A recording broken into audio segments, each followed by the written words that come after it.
ရီစားနဲ့ရောတရင်ကျွတ်မှာရှောက်လဲပြီးသွားပြီလားရီစားမရှိတရင်ကျွတ်ဆိုတော့တရင်ကျွတ်မဟုတ်ဘောရပြီးသွားပြီလားများတယ်ဘယ်သူစီကတောင်းမယ်လို့စဉ်းစားတာလဲ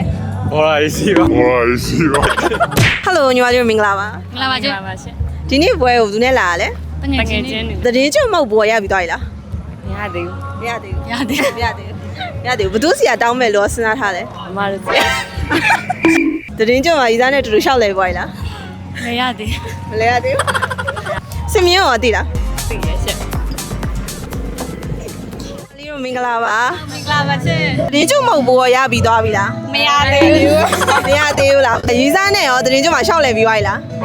ညီစားမရှိ အာစင်မြင့်ရောသိလား သိတယ်ရှင် သိရနော်တော့အောင်သိရနော် ဟုတ်တယ် အဲ့ဆိုရင်စင်မြင့်တိုင်ရောတောက်ပါလား တောင်းမတောင်းနိုင်တယ် တောက်ပါနော်โอเคအဲ့ဆိုအမနဲ့တူတူစင်မြင့်လေးတစ်ခွက်လောက်တောက်ပေးပါအောင်နော် ဟုတ်ဟုတ် ဒီနေ့ပွဲလေးကိုဘယ်သူဝင်နဲ့လာရလဲ တငယ်ချင်းလေးတရားကိုလာအောင်မရှင် ရင်းချွတ်မှာမဟုတ်ဘူးရပြီးသွားပြီလား မရအောင် ရသေးဘူးရှင် အဲ့ဆိုရင်မဟုတ်ဘူးကိုကြတော့ဘယ်သူစီကတောင်းမယ်လို့စဉ်းစားထားလဲ အဖေတို့စီရပေါ့ ခေရိုစီကညီမလေးရော အမေကလည်းသုံးနာများနေဆိုတော့မပေးတော့ချင်ပါ ဟိုပေးတော့တော့တရင်ကျွတ်မှာရေးစားနဲ့တူတူရှောက်လဲပြီးသွားပြီလား မလဲရသေးဘူးရှင်တော့ရီစားမရှိ ဟိုဒါမှရှင်နဲ့အောင်လုံးစင်ငယ်ပေါ့ဟုတ်ပြီအဲ့ဒါစင်မြင့်ရောသိလား သိရရှင်